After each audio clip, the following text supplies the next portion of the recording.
I wish I had enough time to cover everything, but I don't. So I'm going to pick out kind of the most important things and make sure I get to those right off the bat. So, is it going? Okay, I see the red light. I'm going to ask you a question. I want you to think for a moment and tell me, how long would you estimate the typical college freshman can read material in their book or in their notes and effectively be learning what they're reading? Okay? Okay? 5 minutes, says Chris. 25 minutes? Hour? Now let me ask, anybody think more than an hour? How long?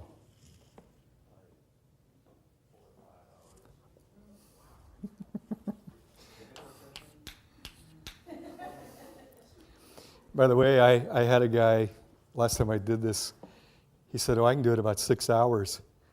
And I just, well, then I found out he is a medical resident, just finished medical school. His wife was in my class. And indeed, my daughter's fourth year med, 4 or 5 hours, but that's not typical, I can tell you, okay? Anybody less than 5 minutes? Okay. So we got 5 to maybe 4 or 5 hours. A study was done, I believe the University of Michigan. They asked students to do the following thing. When you're ready to study, you've got all your materials, you're back in your little dorm room or your place you live, check your watch, start working. The moment you feel that sense of, I've read it, but it's not coming through, and it's like, I'm wasting my time, and we all get that feeling, note what time it is. Record that, bring it back. And they had many, many hundreds of freshmen and sophomores do this, and then somebody took the time to compile it. And typically, right about 25 to 30 minutes. By the way, it's also true of lectures. And you've all proved it to yourself. You come into a lecture, you're really alert, check the clock at about 25 after, it's like, yeah, and I see it in every class I teach, but how long do we teach? 50 minutes. And yet, probably most of the learning, if it's going to happen, is in the first 25 to 30. Okay. I'm going to talk about a person, because I also like to teach by anecdote. A woman named Jeanette. I was a junior at Western, she was a freshman. Because I was a junior, I could live off campus. Those days, colleges were your parents in absentia. She had to live in a dorm because she didn't have a relative in town. We were dating. She got her first quarter at Western a D average, 1.0, 15 credits of D. She decided she really needed to buckle down, plus the school said, if you don't make it up, you're going to be kicked out. So the second quarter of her freshman year, she set the following goal: to study for 6 hours a night, nonstop, 6 to midnight, Sunday night through Thursday night. Friday, Saturday, she could party. The rest of the week, she was going to study. Now, one would assume, my gosh, going from little studying to 6 hours a night, 5 nights of the week, she should have aced everything. You want to guess her grade point, second quarter?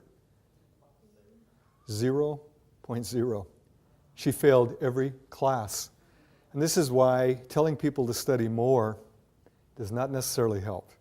In some cases, it might actually worsen their performance. What I want to do is show you graphically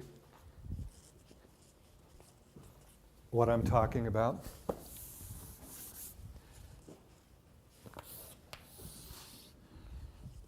Let's say this is efficient studying, and I know there are no numbers there, but higher means more efficient, lower means low or no efficiency.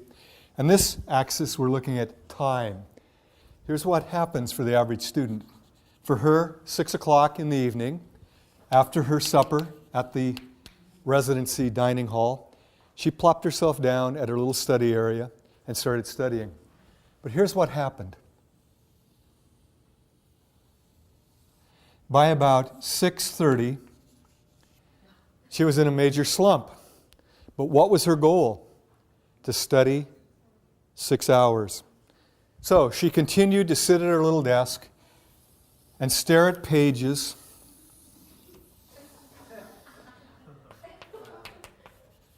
until midnight.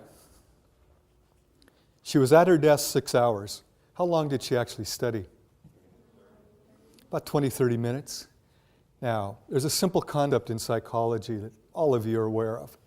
Things that are reinforced, we tend to do more of.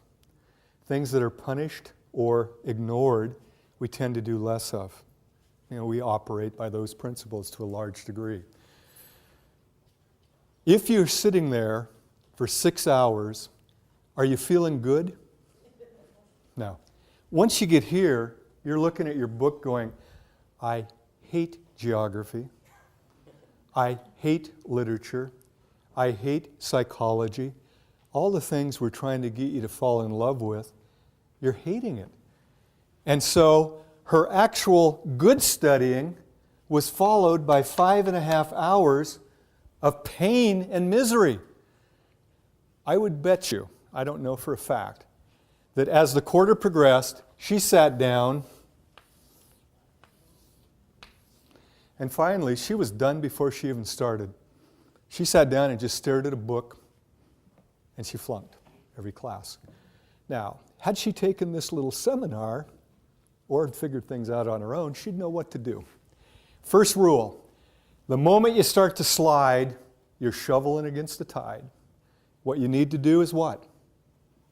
Take a break. And here's what's cool about it. You can study for a half hour. It doesn't take a half-hour break to recharge your batteries.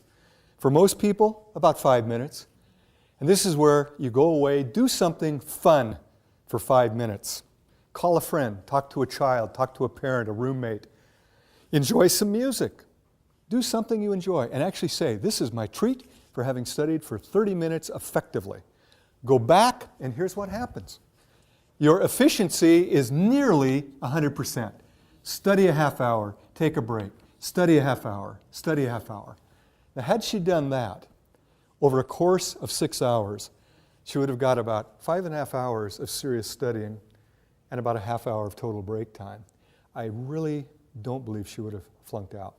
Now, I get students complaining, I don't have enough time to study. Look for a break at work. Look for a break at home. Those little 15, 20 minutes can be very efficient if you apply them efficiently.